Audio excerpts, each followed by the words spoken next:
All right, this is going to be Nate the Snake read aloud by Solid. Of water.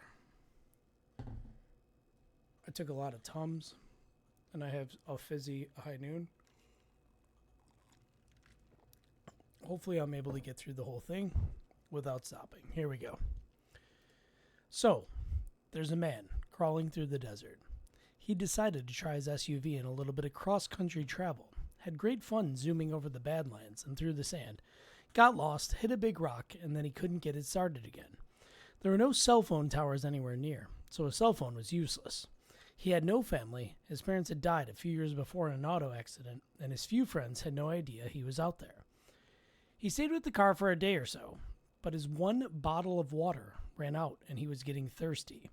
He thought maybe he knew the direction back, now that he'd paid attention to the sun, and thought he'd figured out which way was north, so he decided to start walking. He figured he only had to go about 30 miles or so, and he'd be back to the small town he'd gotten gas in last. He thinks about walking at night to avoid the heat and sun, but based upon how dark it actually was the night before, and given that he has no flashlight, he's afraid that he'll break a leg or step on a rattlesnake. So he puts on some sunblock, puts the rest in his pocket for reapplication later, brings an umbrella he'd had in the back of the SUV with him to give him a little bit of shade, pours the windshield wiper fluid into his water bottle in case he gets that desperate, brings his pocket knife in case he finds a cactus that looks like it might have water in it, and heads out in the direction he thinks is right. He walks for the entire day. By the end of the day, he's really thirsty. He's been sweating all day and his lips are starting to crack. He's reapplied the sunblock twice and tried to stay under the umbrella, but he still feels sunburned. The windshield wiper fluid sloshing in the bottle in his pocket is really getting tempting now. He knows that it's mainly water, some ethanol and coloring, but he also knows that they add some kind of poison to it that keeps him from drinking it. He wonders what the poison is and whether the poison would be worse than dying of thirst. He pushes on, trying to get to that small town before dark. By the end of the day, he starts getting worried. He figures he's been walking at least 3 miles an hour according to his watch for over 10 hours. That means that if his estimate was right, he should be close to the town. Unfortunately, he doesn't recognize any of this. He had to cross a dry creek bed a mile or two back, and he doesn't remember coming through it in the SUV.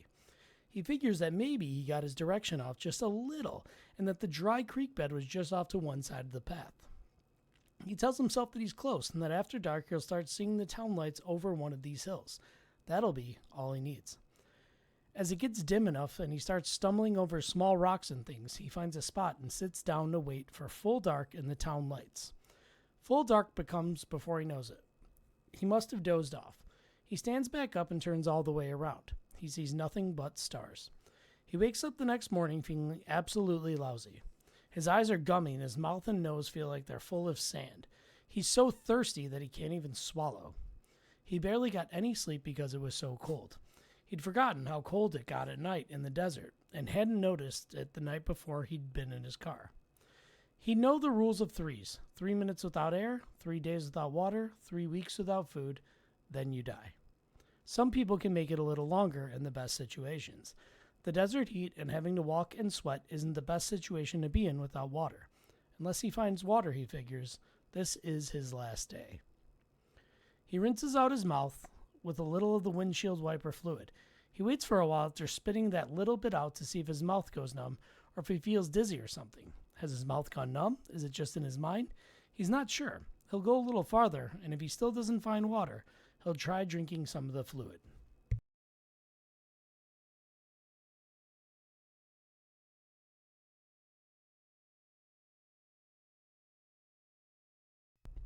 Then he has to face his next, harder question.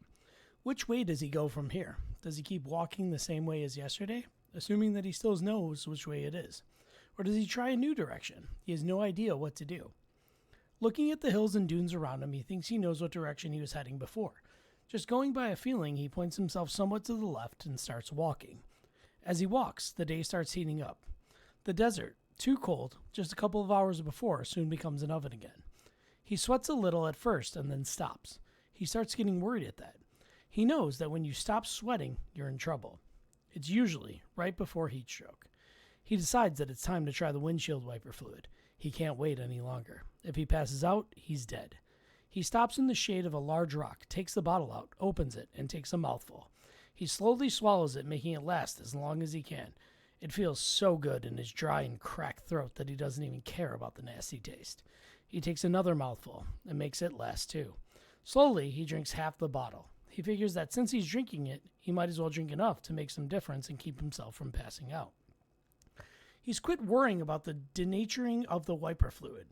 If it kills him, it kills him. If he didn't drink it, he'd die anyway. Besides, he's pretty sure that whatever substance they denature the fluid with is just designed to make you sick. Their way of keeping winos from buying cheap wiper fluid for the ethanol content. He can handle throwing up if it comes to that.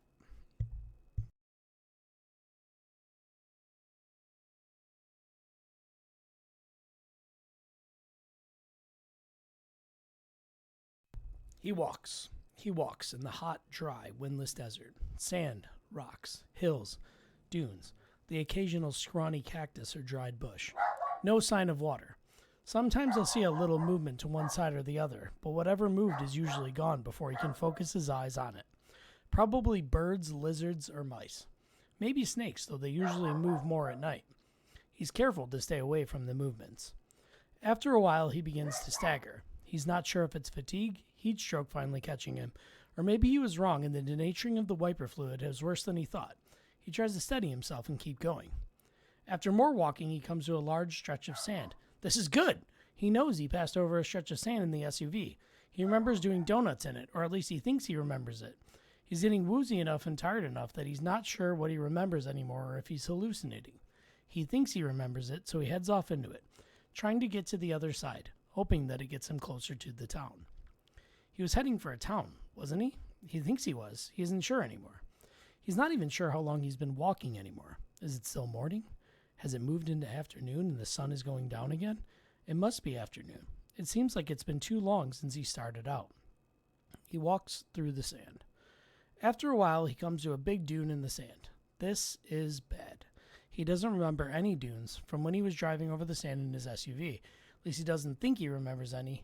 This is bad. All the same, he has no other direction to go. Too late to turn back now. He figures that he'll get to the top of the dune and see if he can see anything from there that can help him find the town.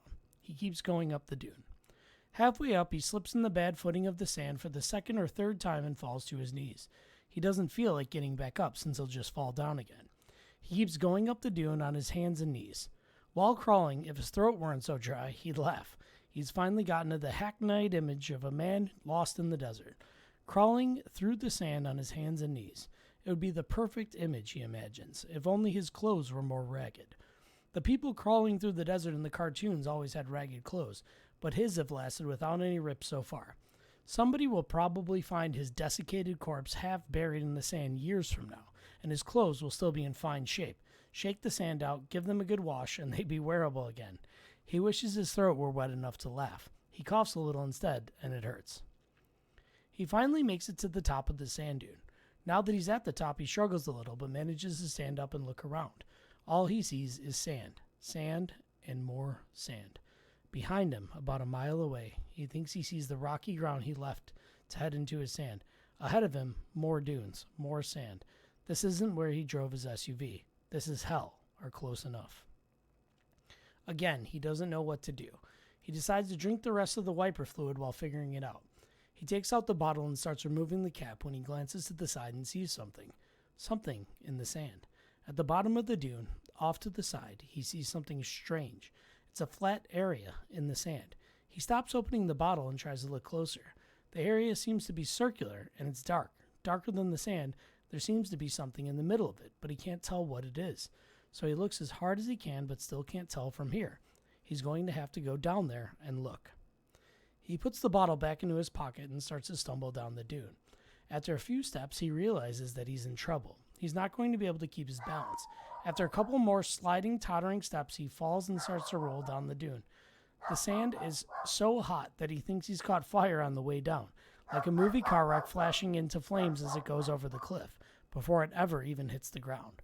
He closes his eyes and mouth, covers his face with his hands, and waits to stop rolling. He stops at the bottom of the dune. After a minute or two, he finds enough energy to try to sit up and get the sand out of his face and clothes. When he clears his eyes enough, he looks around to make sure that the dark spot in the sand is still there and he hadn't just imagined it.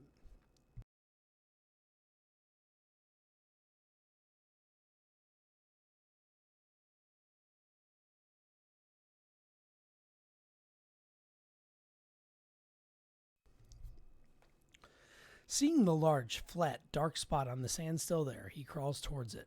He get up and walk towards it, but he doesn't seem to have the energy to get up and walk right now. He must be in the final stages of dehydration, he figures as he crawls.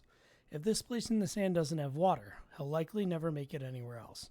This is his last chance.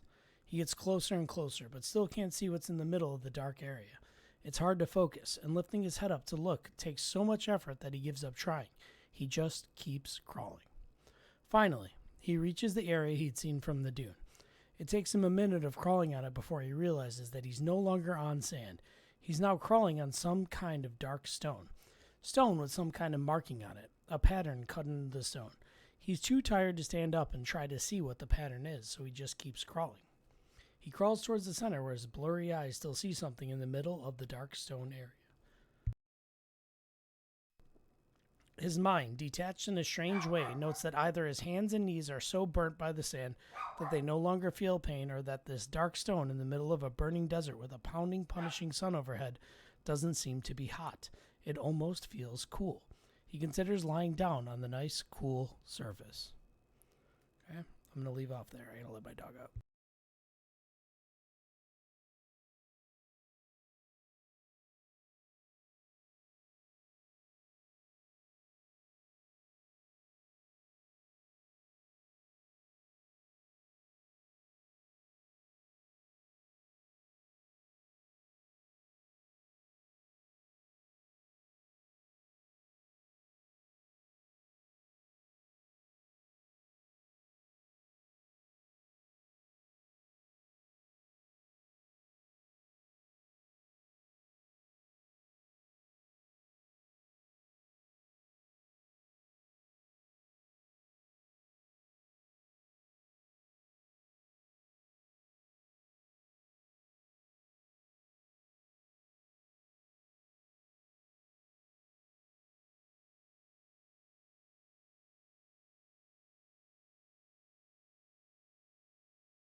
Cool, dark stone.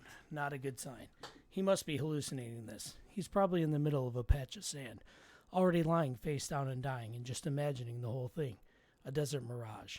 Soon the beautiful women carrying pitchers of water will come up and start giving him a drink. Then he'll know he's gone.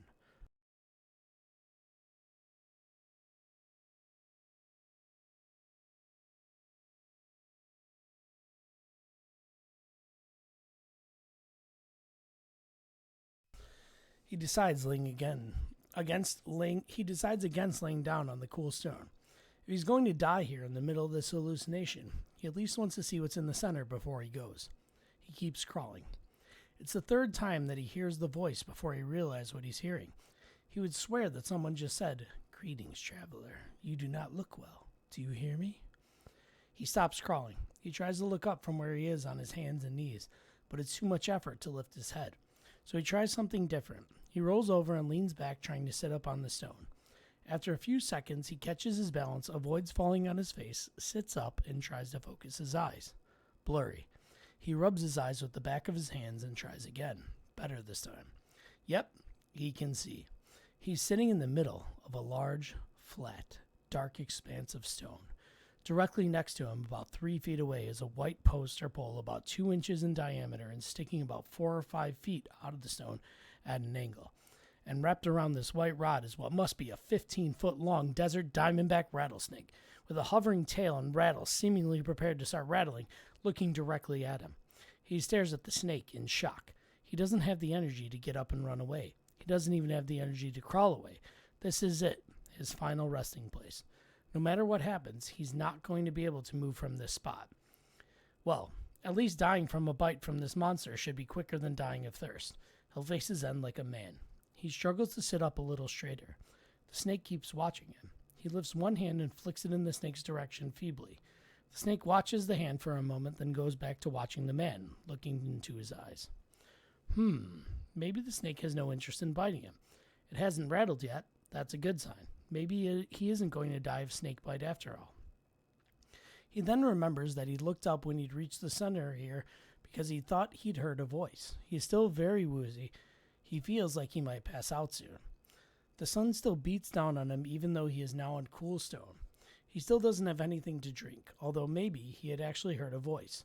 The stone doesn't look natural, nor does that white post sticking up out of the stone. Someone must have built this. Maybe they are all still nearby. Maybe that was who talked to him. Maybe the snake is even their pet, and that's why it isn't biting. He tries to clear his throat to say, hello, but he's too dry. All that comes out is a coughing or wheezing sound. There's no way he's going to be able to talk without something to drink. He feels his pocket, and the bottle with the wiper fluid is still there. He shakily pulls out the bottle, almost losing his balance and falling on his back in the process. This isn't good.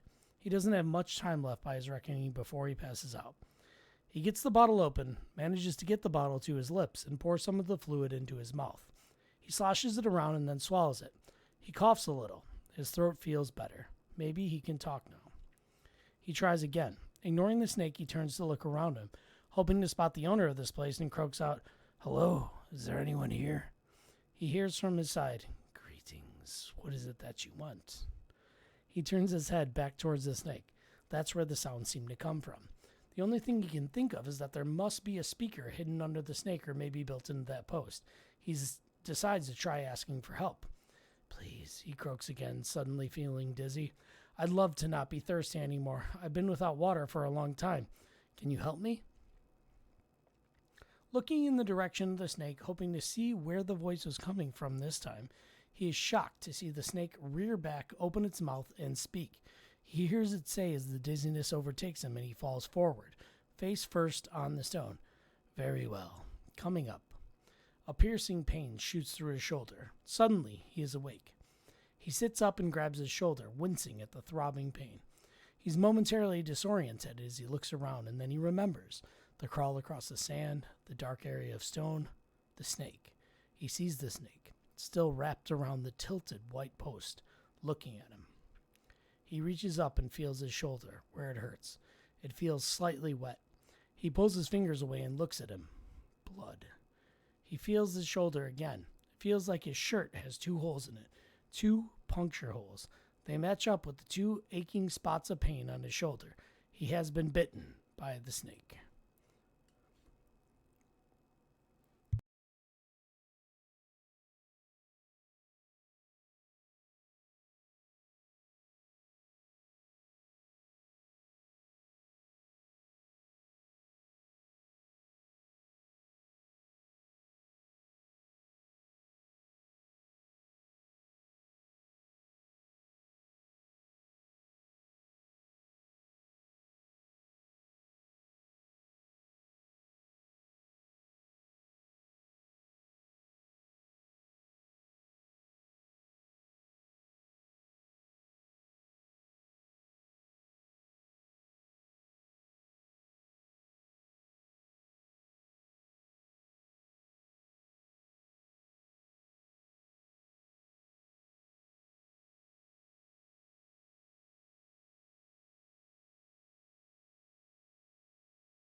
It'll feel better in a minute.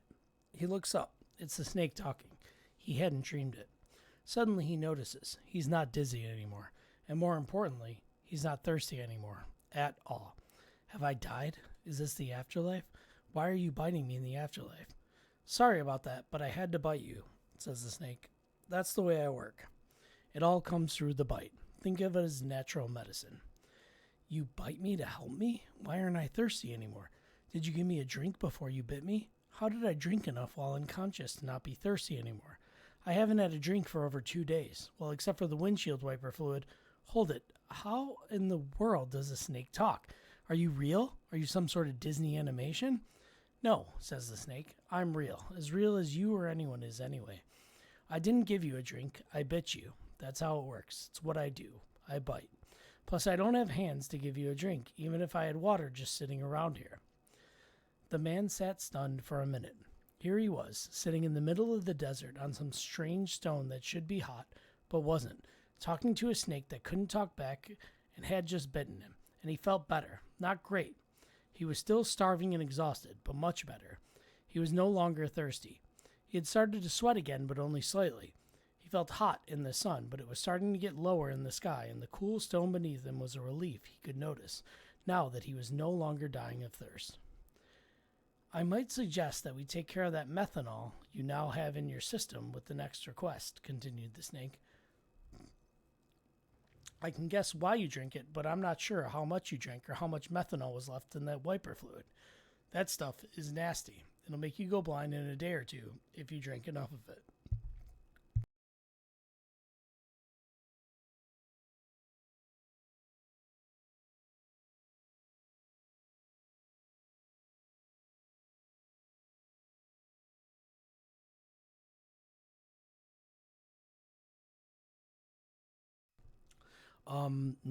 Next request, said the man.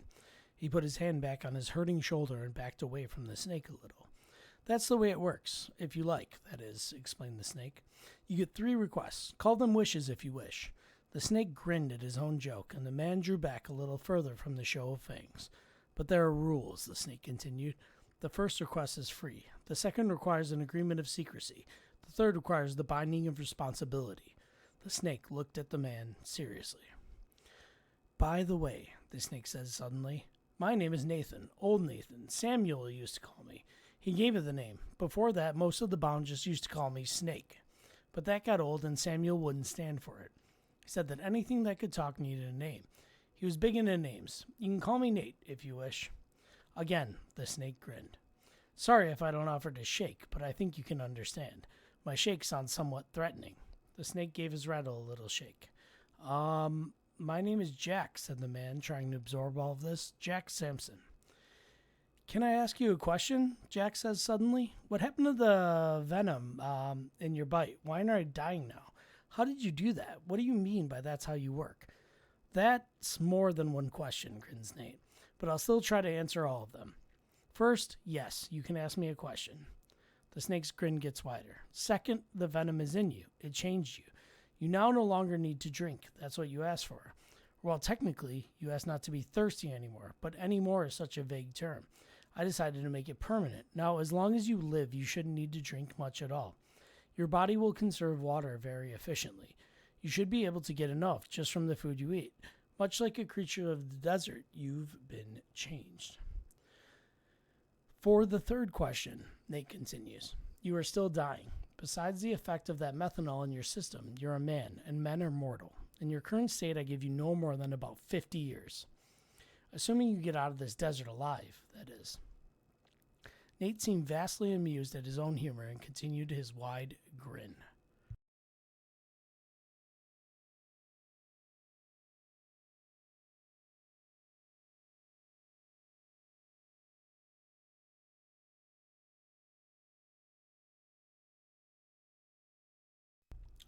As for the fourth question, Nate said, looking more serious as far as Jack could tell, as Jack was just now working on his ability to read talking snake emotions from snake facial features. First, you have to agree to make a second request and become bound by the secrecy, or I can tell you. Wait, choked Jack. Isn't this where you can say you could tell me, but you'd have to kill me? I thought that was implied. Nate continued to look serious. Yeah. Jack leaned back a little as he remembered again that he was talking to a 15-foot venomous reptile with a reputation for having a nasty temper. So what is this bound by secrecy stuff? And can you really stop the effects of the methanol? Jack thought for a second. And what do you mean methanol anyway? I thought these days they use ethanol in wiper fluid and just denature it. They may. I don't really know, said Nate. I haven't gotten out in a while. Maybe they do. All I know is that I smell methanol on your breath and on that bottle in your pocket. And the blue color of the liquid when you pulled it out to drink, some let me guess that it was wiper fluid. I assume that they still color wiper fluid blue. Yeah, they do, said Jack. I figured, replied Nate. As for being bound by secrecy, with the fulfillment of your next request, you will be bound to say nothing about me, this place, or any of the information I will tell you after that when you decide to go back out to your kind. You won't be allowed to talk about me, write about me, use sign language, charades, or even act in a way that will lead someone to guess correctly about me. You'll be bound to secrecy. Of course, I'll also ask you to promise not to give me away. And as I'm guessing that you're a man of your word, you'll never test the binding anyway, so you won't notice. Nate said the last part with utter confidence.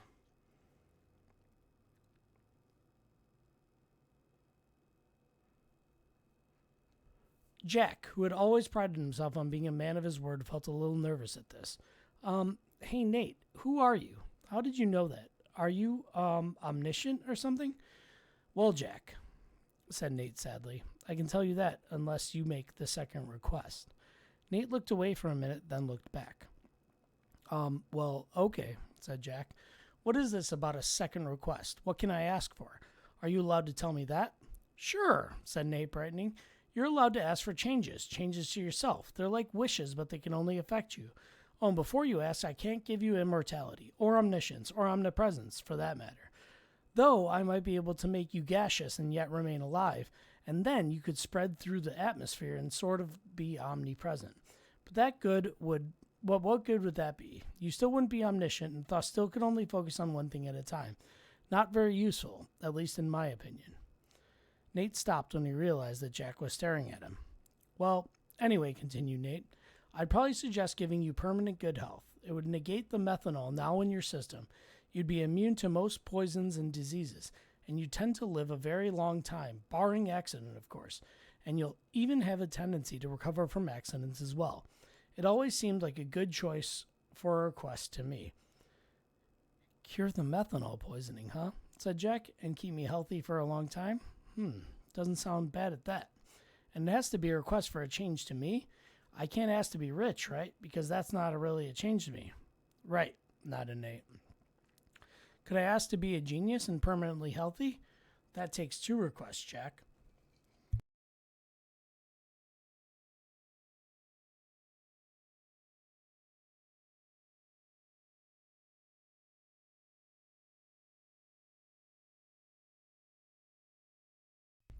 Yeah, I figured so, said Jack.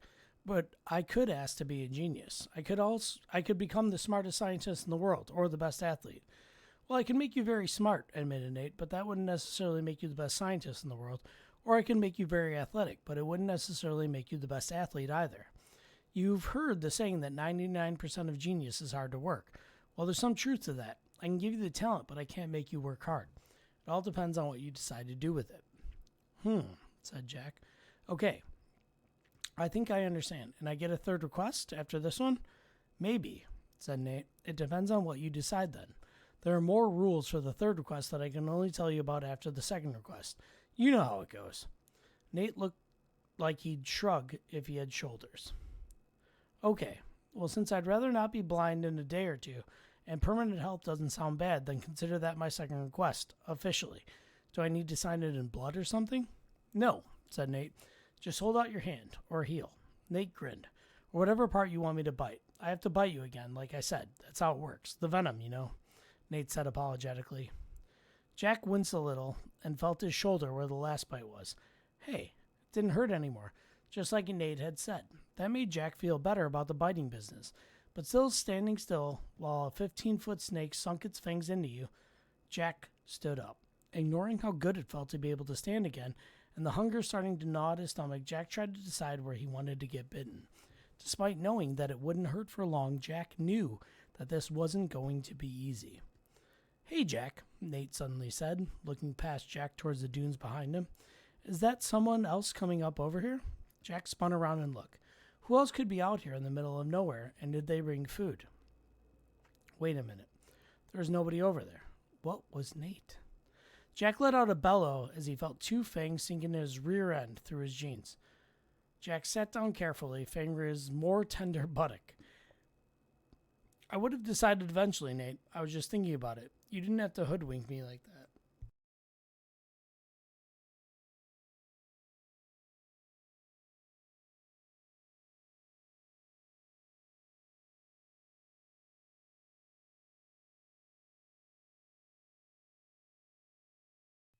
I've been doing this a long time, Jack, said Nate confidently. You humans have a hard time sitting still and letting a snake bite you. especially one my size. And besides, admit it, it's only been a couple of minutes and it already doesn't hurt anymore, does it?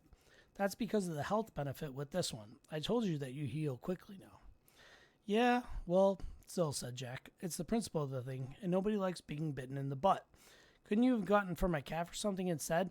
More meat in the typical human butt, replied Nate, and less chance you accidentally kick me or move at the last second. Yeah, right. So tell me all these wonderful secrets that I now qualify to hear, answered Jack. Okay, said Nate. Do you want to ask questions first, or do you want me to just start talking? Just talk, said Jack. I'll sit here and try not to think about food. We can go to try to rustle up some food for you first, if you'd like, answered Nate.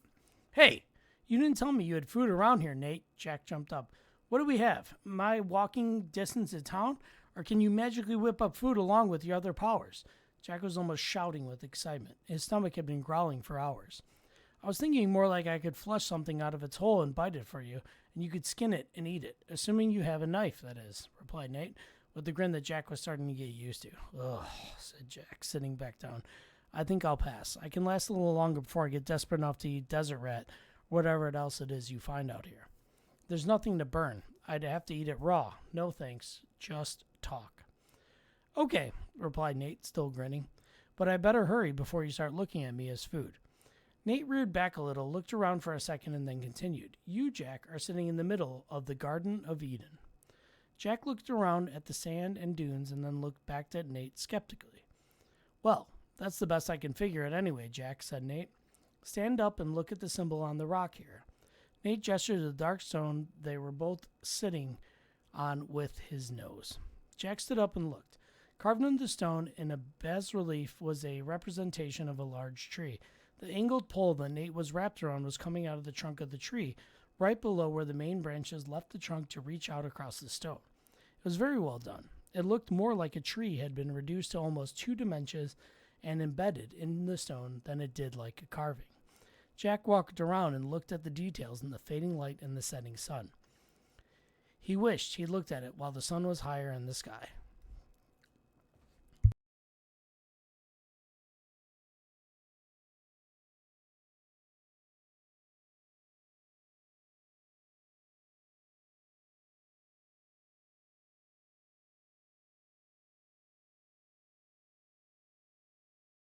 All right, I think I'm about halfway through. Let's see. Wait, the sun was setting. That meant he was going to have to spend another night out here. Ah! Jack looked out across the desert for a little bit and then came back and stood next to Nate. In all the excitement, I almost forgot, Nate, said Jack. Which way is it back to town, and how far? I'm eventually going to have to head back. I'm not sure I'll be able to survive by eating raw desert critters for long, and even if I can, I'm not sure I'll want to. It's about 30 miles that way, Nate pointed, with a rattle on his tail this time. As far as Jack could tell, it was a direction at right angles to the way he'd been going when he was crawling here. But that's 30 miles by the way the crow flies. It's about 40 miles by the way a man walks. You should be able to do it in about half a day with your improved endurance if you head out early tomorrow, Jack. Jack looked out the way the snake had pointed for a few seconds more and then sat back down. It was getting dark. Not much he could do about heading out right now. And besides, Nate was just about to get to the interesting stuff. Garden of Eden? As best as you can figure it? Well, yeah, as best as I and Samuel could figure it anyway, said Nate. He figured that the story just got a little mixed up. You know, snake in a tree, offering temptations, making bargains, that kind of stuff. But he could never quite figure out how the Hebrews found out about the spot from across the ocean. He worried about that for a while. Garden of Eden, huh? Said Jack. How long have you been here, Nate? No idea, really, replied Nate. A long time. Never occurred to me to count years until recently. By then, of course, it was too late. But I do remember when this whole place was green, so I figured it had been thousands of years at least.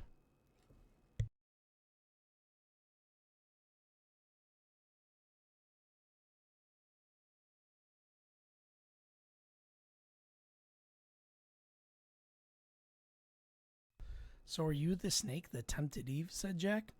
Beats me, said Nate. Maybe. I can't remember if the first one of your kind that I talked to was female or not. I never got a name, but it could have been. And I suppose she could have considered my offer to grant requests a temptation, though I've rarely had refusals.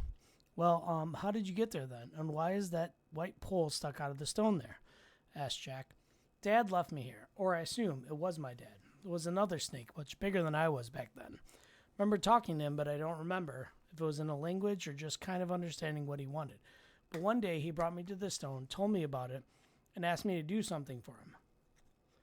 I talked it over with him for a while, then agreed. I've been here ever since.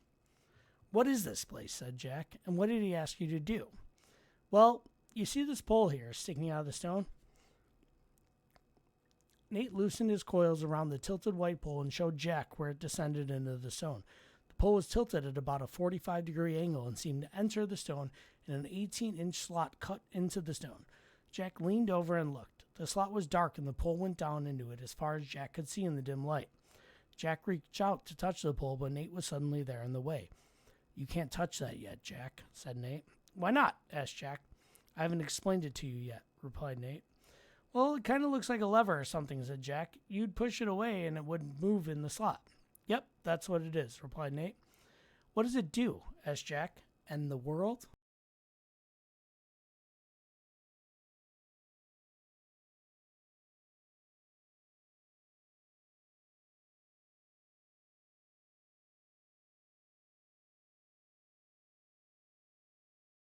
Oh, no, said Nate. Nothing that drastic. It just ends humanity. I call it the lever of doom. For the last few words, Nate had used a deeper, ringing voice. He tried to look serious for a few seconds and then gave up and grinned. Jack was initially startled by Nate's pronouncement, but when Nate grinned, Jack laughed. Ha! You almost had me fooled for a second there. What does it really do? Oh, it really ends humanity, like I said, smirked Nate. I just thought the voice I used was funny, didn't you? Nate continued to grin. A lever to end humanity? Asked Jack. What in the world is that for? Why would anyone need to end humanity? Well, replied Nate, I get the idea that maybe humanity was an experiment, or maybe the big guy just thought that if humanity started going really bad, there should be a way to end it. I'm not really sure. All I know are the rules, and the guesses that Samuel and I had about why it's here. I didn't think to ask back when I started here. Rules? What rules? Asked Jack. The rules are that I can't tell anybody about it or let them touch it unless they agree to be bound by secrecy by a bite.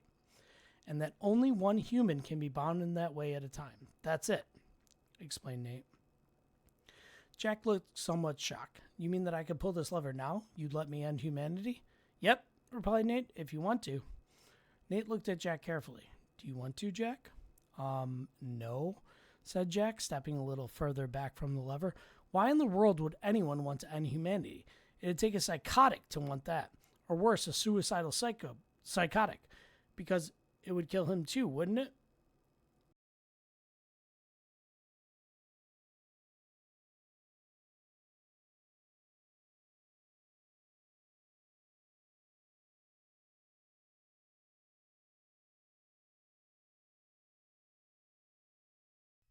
Yep, replied Nate, being as he'd be human too. Has anyone ever seriously considered it? Asked Jack. Any of those bound by secrecy, that it is? Well, of course. I think they've all seriously considered it at one time or another. Being given that kind of responsibility makes you sit down and think, or so I'm told. Samuel considered it several times. He'd often get disgusted with humanity, come out here and just hold the lever for a while. But he never pulled it, or you wouldn't be here. Nate grinned some more. Jack sat down, well back from the lever. He looked thoughtful and puzzled at the same time. After a bit, he said, So this makes me the judge of humanity. I get to decide whether they keep going or just end it. Me. That seems to be it, agreed Nate. What kind of criteria do I use to decide? Said Jack. How do I make this decision? Am I supposed to decide if they're good or too many of them are bad? Or are they going the wrong way? Is there a set of rules for that? Nope, replied Nate. You pretty much just have to decide on your own.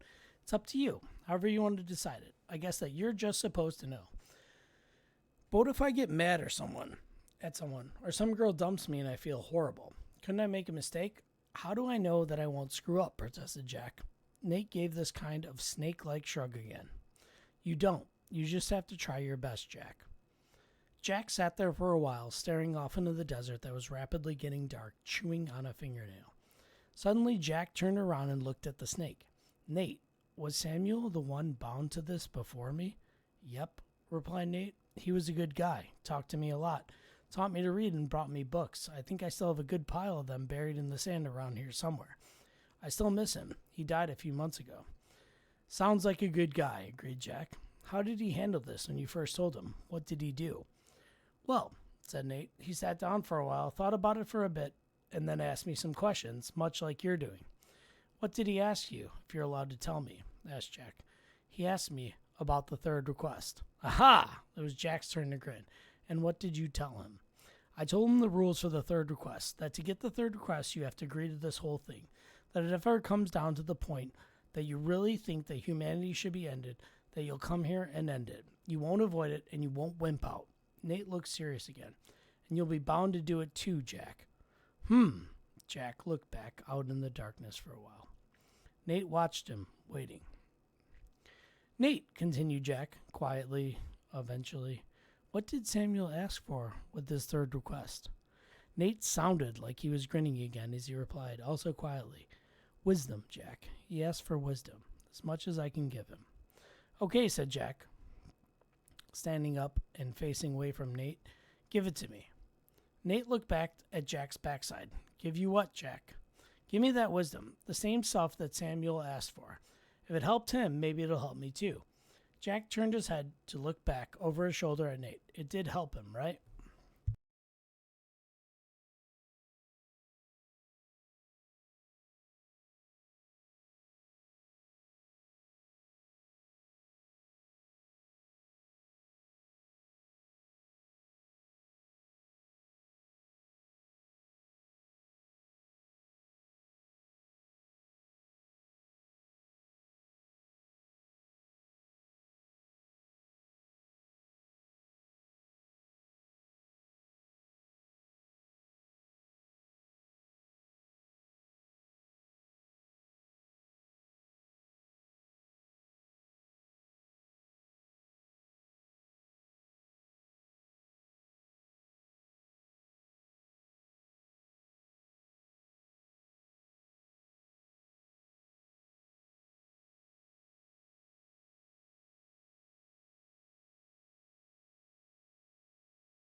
He said it did, replied Nate, but he seemed a little quieter afterwards, like he had a lot to think about.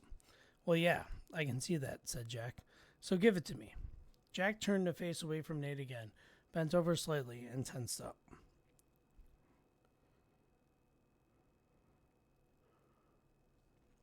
Nate watched Jack tense up with a little exasperation.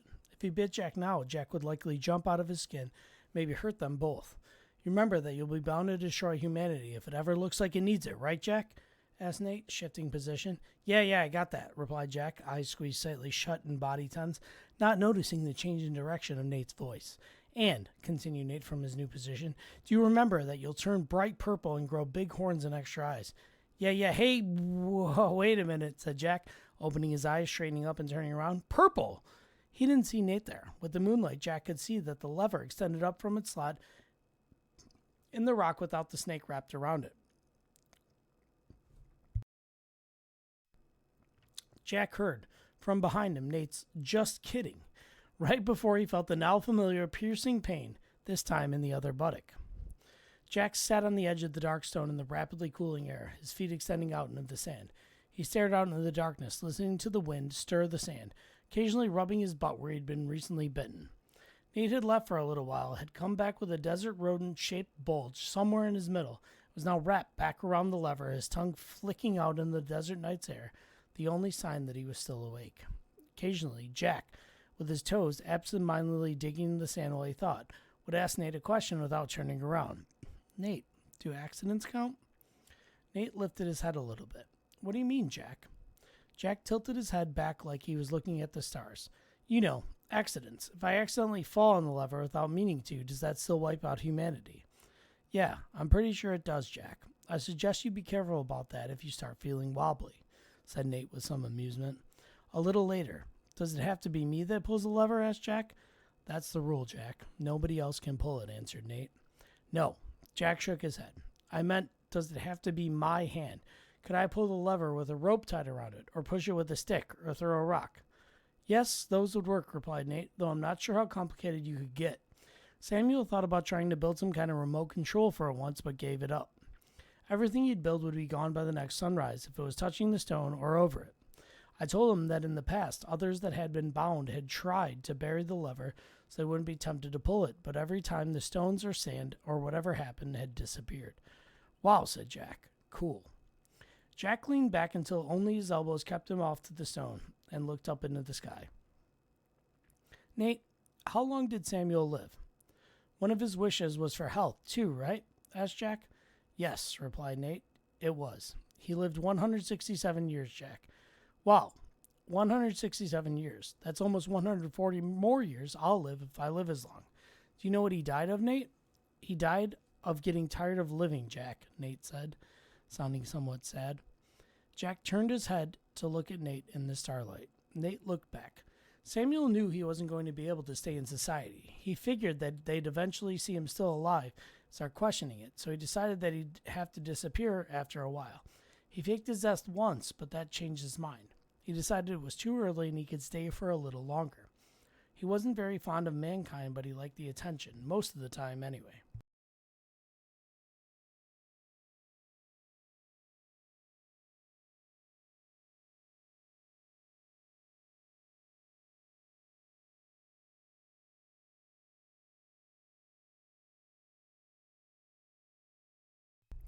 His daughter and then his wife dying almost did him in, though. He didn't stay in society much longer after that. He eventually came here to spend time talking to me and thinking about pulling the lever. A few months ago, he told me he'd had enough and it was his time. Then he just died? Asked Jack. Nate shook his head a little. He made his fourth request, Jack. There's only one thing you can ask for the fourth request. The last bite. After a bit, Nate continued. He told me that he was tired, that it was his time. He reassured me that someone new would show up soon, like they always had. After another pause, Nate finished. Samuel's body disappeared off the stone with the sunrise. Jack lay back down and looked at the sky, leaving Nate alone with his memories. It was a long time until Jack's breathing evened out into sleep. Jack woke with the sunrise the next morning. He was a little chilled with the morning desert air, but overall was feeling pretty good. Well, except that his stomach was grumbling, and he wasn't willing to eat raw desert rat. So after eating directions to town from Nate, making sure he knew how to get back, and reassuring Nate that he'd be back soon, Jack started the long walk back to town. With his new health and Nate's good directions, he made it back easily. Jack caught a bus back to the city and showed up for work the next day, a little worse for the wear, with a story about getting lost in the desert and walking back out. Within a couple of days, Jack had talked to a friend with a tow truck into getting back out into the desert with him to fetch the SUV. They found it after a couple of hours of searching and towed it back without incident. Jack was careful not to even look in the direction of Nate's lever, though their path back didn't come within a sight of it. Before the next weekend, Jack had gone to a couple of stores, including a bookstore, and had gotten his SUV back from the mechanic with a warning to avoid any more joyriding in the desert. On Saturday, Jack headed back to see Nate. Jack parked a little way out of the small town near Nate, loaded up his new backpack with camping gear and the things he was bringing for Nate, then started walking. He figured that walking would leave the least trail, and he knew that while not many people camped in the desert, it wasn't unheard of and shouldn't really raise suspicion.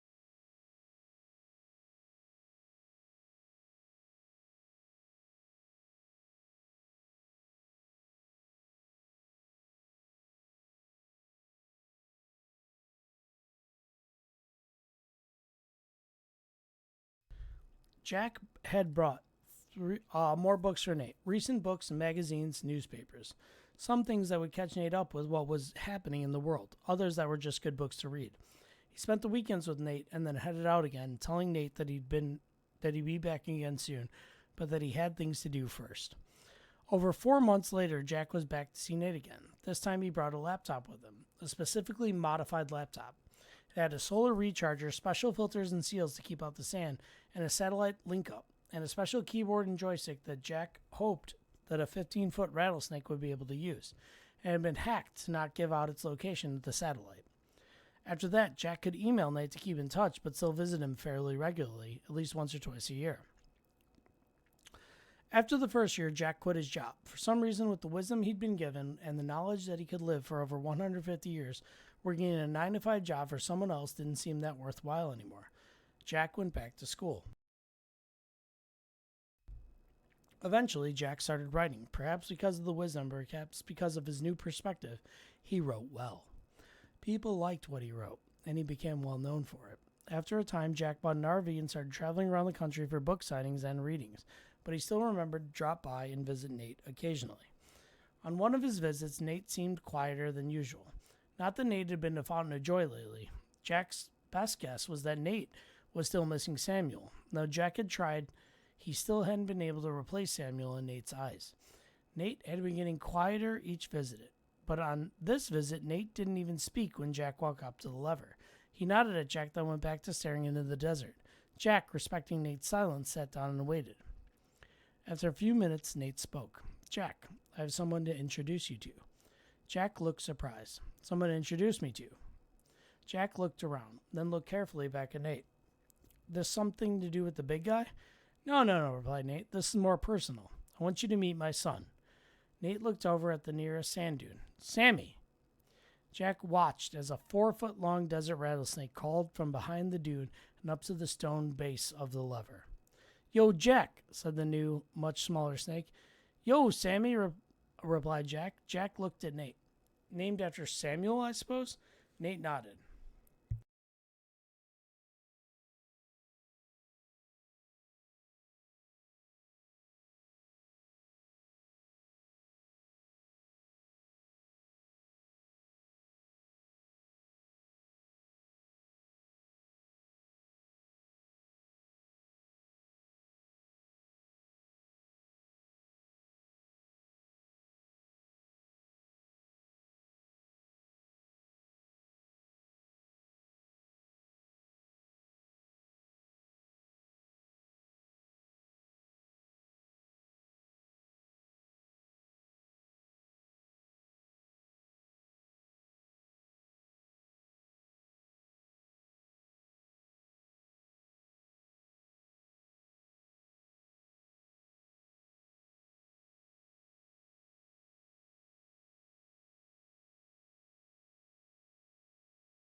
All right, let's finish this.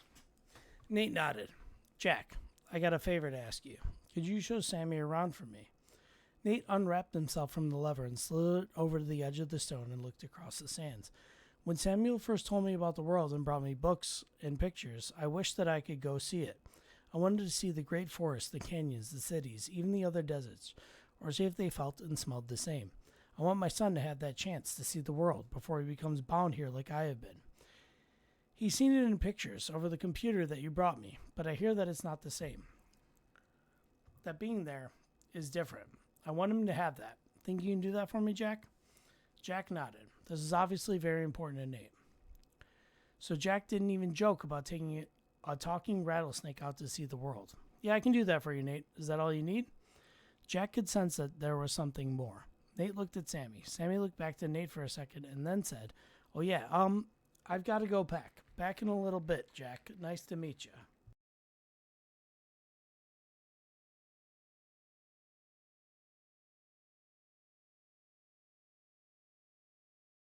Sammy slithered back over the dune and out of sight.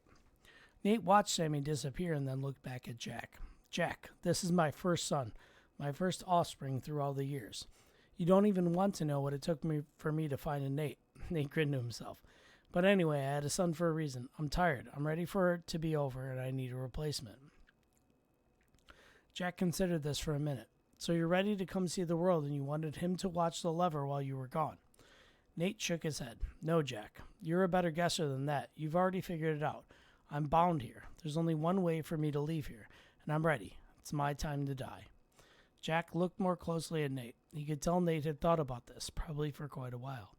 Jack had trouble imagining what it would be like to be as old as Nate, but Jack could already tell that in another 100 or 200 years he might be getting tired of life itself. Jack could understand Samuel's decision, and now Nate's, so all Jack said was, "What do you want me to do?" Nate nodded. "Thanks, Jack. I only want two things. One, show Sammy around the world. Let him get his fill of it until he's ready to come back here and take over. Two, give me the fourth request. I can't just decide to die, not any more than you can. I won't even die of old age like you eventually will, even though it'll be a long time from now. I need to be killed. Once Sammy is back here ready to take over, I'll be able to die, and I need you to kill me. I've even thought about how poisons and other drugs won't work on me. I've seen pictures of snakes that were shot. Some of them live for days, so that's out too. So I want you to bring back a sword." Nate turned away to look back to the dune that Sammy had gone behind. "I'd say an axe, but that's somewhat undignified. Putting my head to the ground or a chopping block like that, no. I like a sword, a time-honored way of going out, a dignified way to die.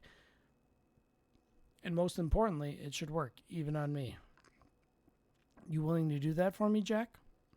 Nate turned back to look at Jack. "Yeah, Nate," replied Jack solemnly. "I think I can handle that."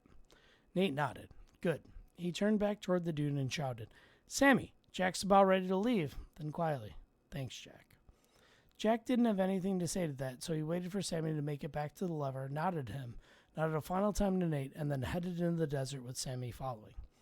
Over the next several years, Sammy and Jack kept in touch with Nate through email as they went about their adventures. They made a goal of visiting every country in the world and did a respectable job of it. Sammy had a natural gift for languages that Jack expected he would, and even ended up acting as a translator for Jack in a few of the countries. Jack managed to keep the talking rattlesnake hidden. Even so, and by the time they were nearing the end of their tour of countries, Sammy had only been spotted a few times. While there were several people that had been enough to startle them greatly, nobody had enough evidence to prove anything. And while a few wild rumors and stories followed Jack and Sammy around, nothing ever hit the newspapers or public in general.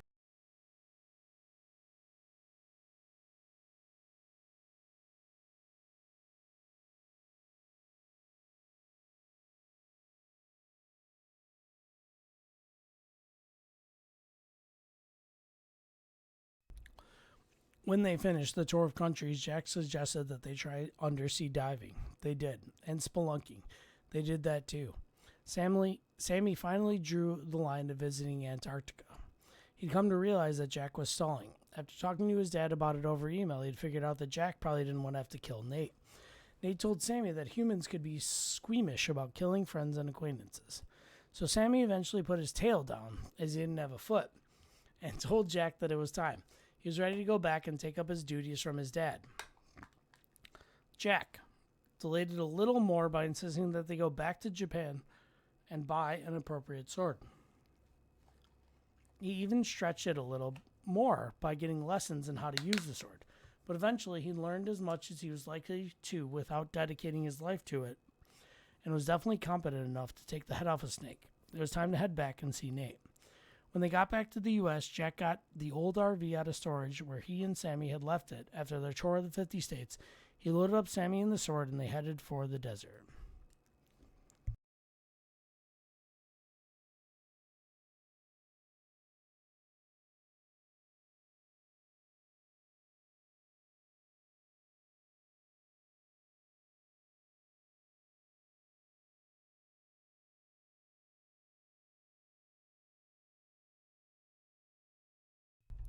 When they got to the small town that Jack had been trying to find those years ago when he met Nate, Jack was in a funk.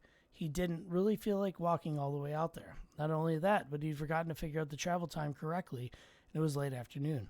They'd either have to spend the night in town and walk out tomorrow or walk in the dark. As Jack was afraid that if he'd waited one more night he might lose his resolve, he decided that he'd go ahead and drive the RV out there. It was only going to be this once, and Jack would go back and cover the tracks afterwards. They ought to be able to make it out there by nightfall if they drove, and then they could get it overnight. Jack told Sammy to email Nate that they were coming as he drove out of sight of the town on the road. Then they pulled off the road and headed out into the desert. Everything went well until they got to the sand dunes. Jack had been nursing the RV along the whole time, over the rocks, through the creek beds, revving the engine the few times they almost got stuck. When they came to the dunes, Jack didn't really think about it. He just downshifted and headed up the first one. By the third dune, Jack started to regret that he decided to try driving on the sand. The RV was fishtailing and losing traction. Jack was having to work it up each dune slowly and was trying to keep from losing control each time they came over the top and slid down the other side. Sammy had come up to sit in the passenger seat, coiled up and laughing at Jack's driving. As they came over the top of the fourth dune, the biggest one yet, Jack saw that this was the final dune, the stone, the lever, and somewhere Nate waited below. Jack put on the brakes, but he'd gone a little too far. The RV started slipping down the other side. Jack tried turning the wheel, but he didn't have enough traction. He pumped the brakes, no response. They started sliding down the hill faster and faster. Jack felt a shock go through him as he suddenly realized that they were heading for the lever. He looked down. The RV was directly on course for it. If Jack didn't do something, the RV would hit it. He was about to end humanity. Jack steered more frantically, trying to get traction. It still wasn't working.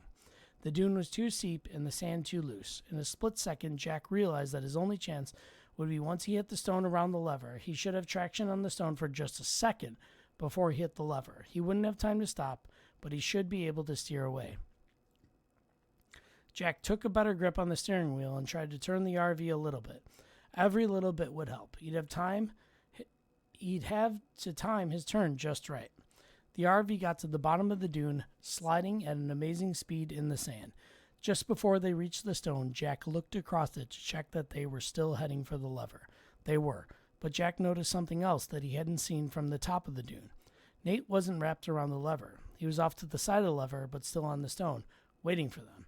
The problem was, he was waiting on the same side of the lever that Jack had picked to steer towards to avoid the lever. The RV was already starting to drift that way a little, and in its mad rush across the sand, there was no way that Jack was going to be able to go around the lever to the other side. Jack had an instant of realization.